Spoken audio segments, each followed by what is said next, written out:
আসসালামু আলাইকুম, welcome to home of info. আজকের এই টিউটোরিয়ালে আমরা দেখব মাইক্রোসফট এক্সেলে কিভাবে ডাটা ভ্যালিডেশন অন করা যায়। অর্থাৎ আমরা যদি কোনো নাম্বার বা ভ্যালু সেগুলোকে একটা লিমিটের মধ্যে কিভাবে রাখতে পারি, অর্থাৎ এর বেশিও হবে না, এর কমও হবে না। যদি কেউ বেশি ভ্যালু দিয়ে দেয় তাহলে যেন আমাদেরকে ইরর মেসেজ শো করে। সো সেটাই আজকে আমরা দেখব। সো ফর এক্সাম্পল আমরা এখানে একটা লিস্ট তৈরি করেছি যেখানে কিনা স্টুডেন্টের আইডি দেওয়া আছে, স্টুডেন্টের নাম দেওয়া আছে এবং আমরা এখানে ফাইনালি স্টুডেন্টের মার্কস দিব। সো ফর এক্সাম্পল আমাদের স্টুডেন্টের মার্কস 0 থেকে 100-এর মধ্যে হবে। সো আমাদের এক্সাম যেহেতু 0 থেকে 100-এর মধ্যে এক্সাম হয়েছে, সো 100-এর বেশি মার্কস কেউ পাবে না। সো কোনো টিচার যদি 100-এর বেশি মার্কস এখানে দিয়ে দেয় তাহলে যেন একটা ইরর শো করে, সেইটাই আমরা দেখব। সো ফর এক্সাম্পল আমরা এতটুকু জায়গার মধ্যে ডাটা ভ্যালিডেশনটা অন করব, অর্থাৎ এই জায়গার মধ্যে আমরা মার্কসগুলো দিব। সো আমরা এই আমাদের কাঙ্ক্ষিত জায়গাটা আমরা সিলেক্ট করে নিলাম। দেন আমরা ডাটাতে আসবো, ডাটা ট্যাব, দেন ডাটা ভ্যালিডেশনের ড্রপ ডাউনটাতে ক্লিক করছি, এখান থেকে ডাটা ভ্যালিডেশনে ক্লিক করছি। তাহলে এখানে আমাদের একটা বক্স পপ আপ হবে যেখানে আমরা ডাটা ভ্যালিডেশন ক্রাইটেরিয়া, এখানে এসে আমরা কি করব, হোল নাম্বার দিয়ে দিব। সো এখানে আমরা ড্রপ ডাউনে ক্লিক করে হোল নাম্বার দিয়ে দিচ্ছি। দেন আমরা বিটুইন নামে একটা ডাটা যেটা আছে থাক, বিটুইন আমরা ইউজ করব। সো এত থেকে এতর মধ্যে। সো মিনিমাম আমাদের মার্কস হবে 0 এবং ম্যাক্সিমাম হবে 100। সো এর বাইরে যেন না হয়। সো ইনপুটে আমরা যদি কোনো একটা মেসেজ দিতে চাই তাহলে আমরা পরের ট্যাবটাতে ক্লিক করি, ইনপুট মেসেজ।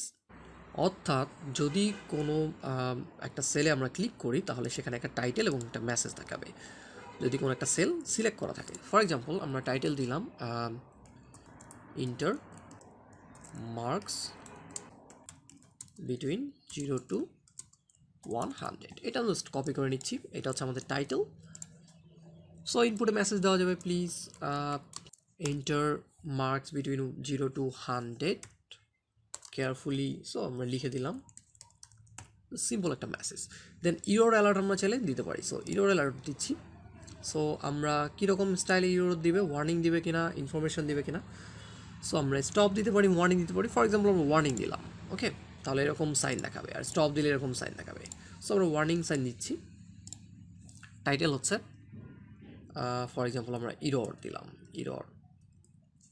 ইরর মেসেজ দিলাম আমরা ইন্টার মার্কস বিটুইন 0 to 100। এখানে প্লিজ আমরা লিখে দিই সামনে। আচ্ছা, সো দেন আমরা ওকে করে দিচ্ছি।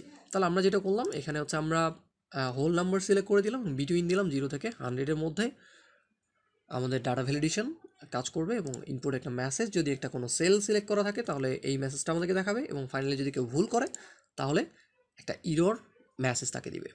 দেন ওকে প্রেস করছি। সো আমি যদি এই সেলগুলোতে ক্লিক করি, এগুলোতে কোনো মেসেজ নাই, বাট এখানে যদি ক্লিক করি একটা মেসেজ দিচ্ছে যে ইন্টার মার্কস বিটুইন 0 to 100, যে আমরা যেটা লিখেছিলাম আর কি মেসেজের জন্য। ফর এক্সাম্পল আমি 88 দিলাম, ওকে ফাইন, ঠিক আছে। যদি আমি কাউকে 120 দিই, ইন্টার দিই, তাহলে দেখাচ্ছে আমাকে একটা ওয়ার্নিং দিচ্ছে, বিকজ আমরা ওয়ার্নিং দিয়েছিলাম। সো এখানে ওয়ার্নিং দিচ্ছে, please inter marks between 0 to 100। Okay, continue করবো কিনা আমরা এখন আমাদেরকে আক্স করছে। সো ইরোর একটা মেসেজ চলে আসছে। সো আমরা এটা ক্লোজ করে দিয়ে যদি আমরা সঠিকভাবে দিই 55, তাহলে ঠিক আছে। এখানে যে মাইনাস যদি কোনো একটা ভ্যালু দিতে চাই তাহলে আমাকে ইরর মেসেজ দিবে। সো আমরা এখানে সহজেই কাজ করতে পারবো। সো আমরা যদি ভুল করি তাহলে আমরা একটা অ্যালার্ট পাচ্ছি এবং এখানে আমরা চাইলে একটা মেসেজও দেখতে পাচ্ছি। সো এভাবেই হচ্ছে ডাটা ভ্যালিডেশনটা কাজ করে।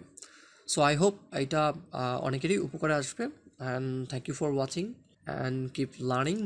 ওকে, ভালো থাকবেন সবাই, আল্লাহ হাফেজ।